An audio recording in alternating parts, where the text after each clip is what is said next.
Today, will you please introduce yourself? I'm Elsa Franco, 31 years of age, married with 3 children, 9, 3, 2. They are all boys from Mexico, Pampanga. Okay, tell me about your working experience. I have work experience as a domestic helper to Mr. and Mrs. Lorma Garcia from Mexico, Pampanga, years 1995 to 1999.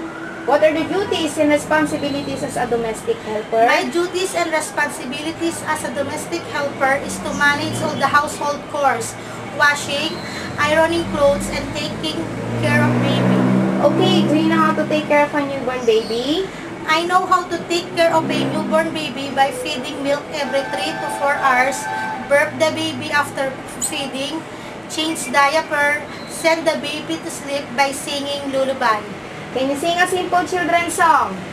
I love you, you love me, we're best friends like friends should be, with a great big hug and a kiss from me to me. Won't you say that you love me too? Okay, we have done. What will you do if your employer's baby crying for a long time? I will check the diaper, it is wet, or I'll check if the baby is hungry. But if the baby is still crying, then I will inform my employer that their baby is crying for a long time already.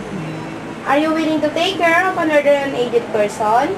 Yes, madam, I am willing to take care of an elderly person. Since I have my grandparents, I take care of them like my special one by helping them to take their food and medicine. How would you handle naughty children? I would handle naughty children by being friendly and playful with them so I could get their attention.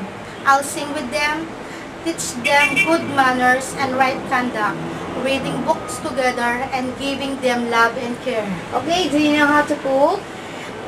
I know how to cook Filipino food like sinigang, tinola, and many more.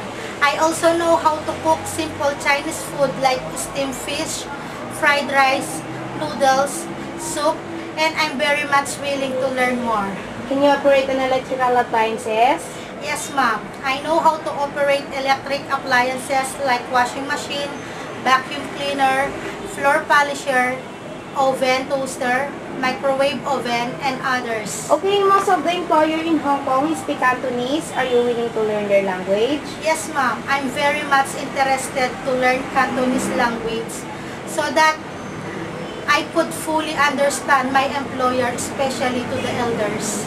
Okay, your duties in Hong Kong will be doing all the household chores and at the same time taking care of the children. So how could you handle the situation?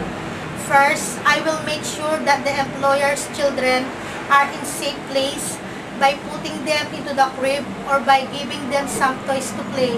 Then I will continue doing my works. And what if during your day off, when your employer asks you not to take their day off because they have visitors, what will you do?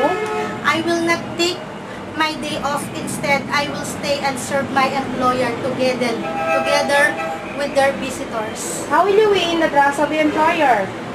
I can win the trust of my employer by doing my best to work hard and by being honest to them, dedicated to my works, and entrusted to them my passport as they entrusted their house and their children.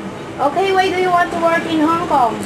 I want to work in Hong Kong because of a high salary given to the domestic helpers to which I can help and support my family to provide their needs in financial matters. Okay, would you like to say something to your prospective employer? Sir, Madam, if you will give me the opportunity to work as your helper, I promise that I will work hard, be obedient, loyal, and trustworthy. And I promise to finish my 2 years contract without causing any problem. Thank you, sir, Madam, and God bless.